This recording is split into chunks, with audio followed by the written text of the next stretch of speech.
예레미야 24장은 19대 왕 여호야긴 때 주셨던 말씀이라면, 오늘 읽었던 25장은 조금 앞으로 가서 18대 왕 여호야긴 때 주셨던 말씀이에요. 예레미야는 요시야 때 부름을 받아서 여호아스, 그리고 여호야김, 시드기야 이런 왕의 시대를 살았잖아요. 그래서 이제 시대를 왔다 갔다 해요. 시드기야 때로 가고, 또 여호야하스 때로 가고, 여호야김 때로 가고, 또 오늘은 이제 여호야김 때 있었던 그 이야기를 우리에게 소개해주고 있는데, 1절에 보니까 여호야김 4년째 해라고 이야기를 해요. 이때 굉장한 일들이 많이 있었죠. 바벨론 왕 누부갓네살 5년이라고 이야기를 합니다. 여호야김 왕이 통치한 지 4년째 되는 해, 그리고 이제 바벨론의 그 왕 느부갓네살이 통치하는 첫 해, 어떤 일이 있었냐면, 이 느부갓네살이 이제 갈그미스 전투에서 애굽을 물리칩니다. 그래서 이제 여세를 몰아서 유다 땅까지 이제 침입을 하게 되는데, 이때 그 유다의 고위 이제 관리들, 그 아들들이 바벨론 궁전으로 끌려가게 돼요. 그들이 바로 이제 다니엘과 세 친구예요. 그러니까 남유다 땅에 바벨론으로 첫 번째 포로가 일어나는 사건이 바로 이제 여호야김 때 그 왕 4년째 일어난 일이라고 할 수 있죠. 그때 하나님 말씀이 에레미야에게 임한 거예요. 그러니까 유다 땅에 경고했던 일들이 일어날까 했는데 이제 일어나는 거예요. 근데 사람들이 생각할 때는 또 이렇게 생각할 수 있죠. 그 몇 명쯤이야 라고 생각할 수 있는데, 하나님 편에서 보면 이것이 여러분 뭐예요? 심판의 시작이에요. 우리가 이제 예수 그리스도가 이 땅에 오셨다 할 때, 이제 긍정적인 표현으로는 하나님의 나라가 시작이 되어졌다. 근데 이걸 이제 부정적 표현으로 말하면 심판이 또 시작되었다, 이렇게 말을 합니다. 예수 그리스도가 다시 재림하신다 할 때는 하나님 나라가 완성이 되어진다. 또 부정적인 측면에서는 심판이 완성이 되어진다. 이제 그렇게 이야기할 수 있어요. 그러니까 다니엘과 세 친구가 끌려갔던 것은 이제 이 땅에 심판이 시작이 되어졌다는 거예요. 그리고 마지막에 시드기야 왕 때 거의 인구의 대부분의 사람들이 끌려가고 황폐해지잖아요. 그때 심판이 완성이 되어진 거죠. 이스라엘 땅을 향한 하나님의 심판이 그때 완성이 되어진 거예요. 2절에 보니까 에레미야가 유다와 모든 백성과 예루살렘 모든 주민에게 말을 해요. 3절, 유다의 왕 아몬의 아들 요시야 왕 13째 해부터 오늘까지, 이제 오늘까지예요. 23년 동안 여호와의 말씀이 내게 임했다. 그래서 내가 너희에게 꾸준히 일렀다. 그런데 유다 백성이 어떻게 해요? 순종하지 아니했다 이야기를 합니다. 23년 동안 말씀을 전했어요. 그런데 꾸준히 말씀을 전하고 나갔지만 순종하지 아니했다. 4절에 보니까 그러므로 여호와께서 그의 모든 종 선지자를 너희에게 끊임없이 보내셨다. 선지자들을 끊임없이 보냈다는 거예요. 에레미야뿐만 아니라 또 많은 동시대에 같이 있었던 선지자들이 있었고, 그 이전에 이사야 때부터, 그러니까 에스겔 이런 선지자들 수많은 사람들을 보냈으나 너희가 순종하지도 아니하고 귀를 기울여 듣지도 아니하였다. 근데 여러분, 우리가 신앙생활을 하다 보면 그러니까 여러 일들이 있는데요, 우리의 귀가 자꾸 하나님께로 향해 있어야 되잖아요. 사람들 일어나는 소리들, 주변에 잡다한 소리에 우리가 머물러 있는 것이 아니라 하나님이 교회를 향해서 어떤 말씀을 주시고 내 인생을 향해서, 우리 가정을 위해서 어떤 말씀을 주실지 자꾸 귀를 기울여야 되는데 귀를 기울이지 않아요. 근데 하나님은 하나님의 사람들을 보내어서 자꾸 우리에게 알려주시거든요. 오늘 유다 백성들이 그러했던 것처럼 우리도 귀를 기울이지 않는 모습이 굉장히 많이 있는 모습들을 보게 됩니다. 그러면 하나님이 주셨던 말씀이 뭐냐 이야기하니까 5절에 그가 이르기를 너희는 각자의 악한 길과 악행을 버리고 돌아오라. 그리하면 나 여호와가 너희와 너희 조상들에게 영원부터 영원까지 준 그 땅에 살리라. 하나님이 주셨던 말씀이에요. 악한 길을 버리고 어떻게 하나님께로 돌아오라는 거잖아요. 악한 것을 가지고 하나님 앞에 사는 것이 아니라 그것을 버리고 돌아오라는 거예요. 6절에 너희는 다른 신을 따라다니며 섬기거나 경배하지 말며 너희 손으로 만든 것으로 나의 노여움을 일으키지 말라. 하나님 아닌 다른 신을 숭배하지 말라 이야기하는 거예요. 그리하면 내가 너희를 해하지 아니하리라. 하나님이 주셨던 약속이었어요. 근데 이 약속을 하나님이 주셨는데, 그러니까 그래서 이 약속대로 이루어지기를 바라는 마음으로 꾸준히 백성들에게 일러 주었어요.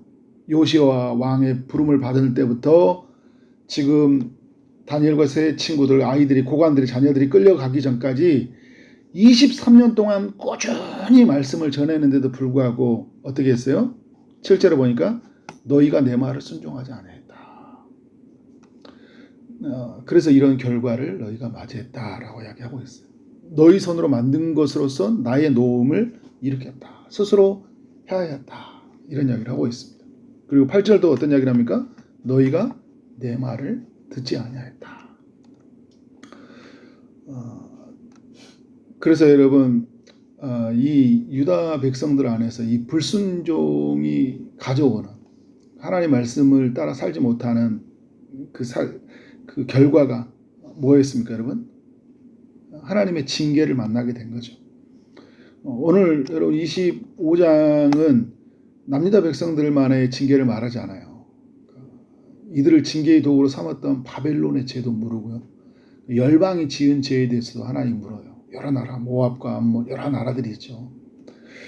근데 오늘 우리의 시선은 이제 이 유다 땅으로 향하게 되는 거죠. 하나님의 백성으로 부름받았던 사람들이 하나님의 말씀을 듣지 않고 살다가 정말 엄청난 그 하나님의 그 징계를 당할 수밖에 없었던 것을 우리가 집중하게 됩니다. 남유다 백성들이 여러분 뭐가 문제일까요? 말씀이 더 전해져야 된가요? 23년 동안 전해졌거든요. 조금 더 전해지면 이들이 괜찮아질까요? 1차 때 지금 바벨론의 포로로 몇 명이 끌려가는데요. 이후로 13년 동안요. 계속 말씀은 더 계속 전해집니다. 계속 전해지는데 근데도 불구하고 유다 백성들은 어떻게 돼요? 변화되지 않아요. 계속 불순종합니다. 끝까지 불순종해요. 마지막에 이렇게 시드기야 왕 때도 보면 하나님의 말씀을 듣지 않잖아요. 끌려가는 것이 생명의 길이라고 이야기해도 전혀 요동하지 않아요. 자기의 생각과 자기의 뜻과 주관대로 일들을 풀어갑니다. 문제를 해결하려고 해요. 하나님 아닌 다른 것에 마음이 빼앗겨 있어요. 끝까지. 그래서 하나님이 이 불순종하는 이 유다 백성들, 자신의 백성들을 돌이키기 위해서 하시는 방법은 뭐냐면 죄에 대한 징계예요. 그래서 누구를 들었습니까?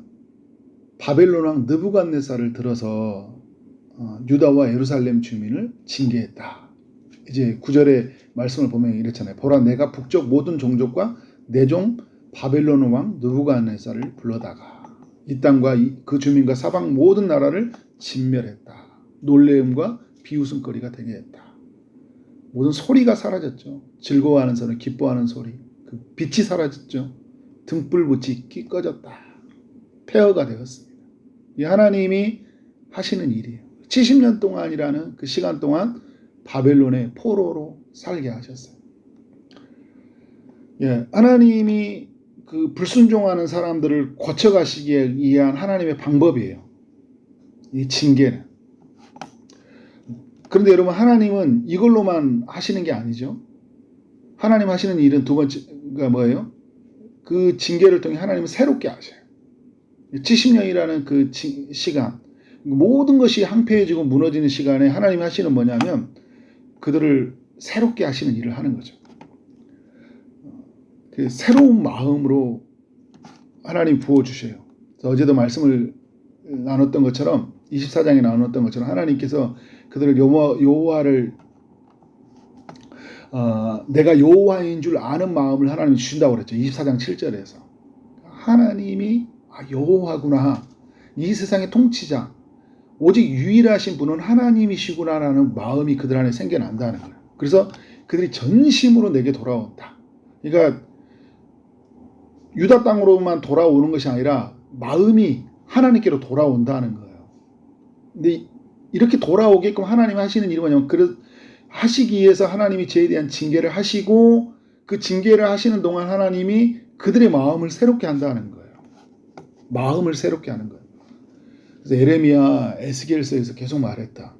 그런 새 언약들, 예수 그리스도가 오셔서 우리에게 새로운 마음으로 주시고, 그래서 새로운 마음 안에 있는 백성이 새 언약 가운데서 새 백성이 되어가지고 새로운 삶을 살게 된다는 것을 우리에게 알려주고 있는 거죠. 그래서 여러분, 에레미야 이제 31장에 넘어가면 이제 그 새 언약에 관한 이야기가 곧 다가오잖아요. 그래서 이 일을 위해서 여러분 누가 오신 거예요?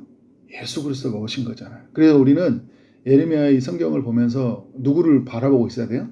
예수 그리스도를 바라보고 있어야 돼요. 그러니까 구약에서 말씀을 볼 때 이렇게 뭐 죄에 대한 징계다, 뭐 불순종이다 할 때, 그러면 우리가 순종할 수 있고 우리가 이런 모든 징계로부터 벗어날 수 있는 것은 무엇이냐 할 때, 이 성경이 우리에게 계속 가르치는 게 있어요. 바로 예수 그리스도. 예수 그리스도가 오셔야 된다는 거예요. 예수 그리스도가 와야지만이 어떻게 해요? 우리의 그 죄로부터 완전히 벗어날 수 있는 거예요. 그리스도가 오셔서 죄의 값을 자신이 몸으로 지불을 하셨잖아요.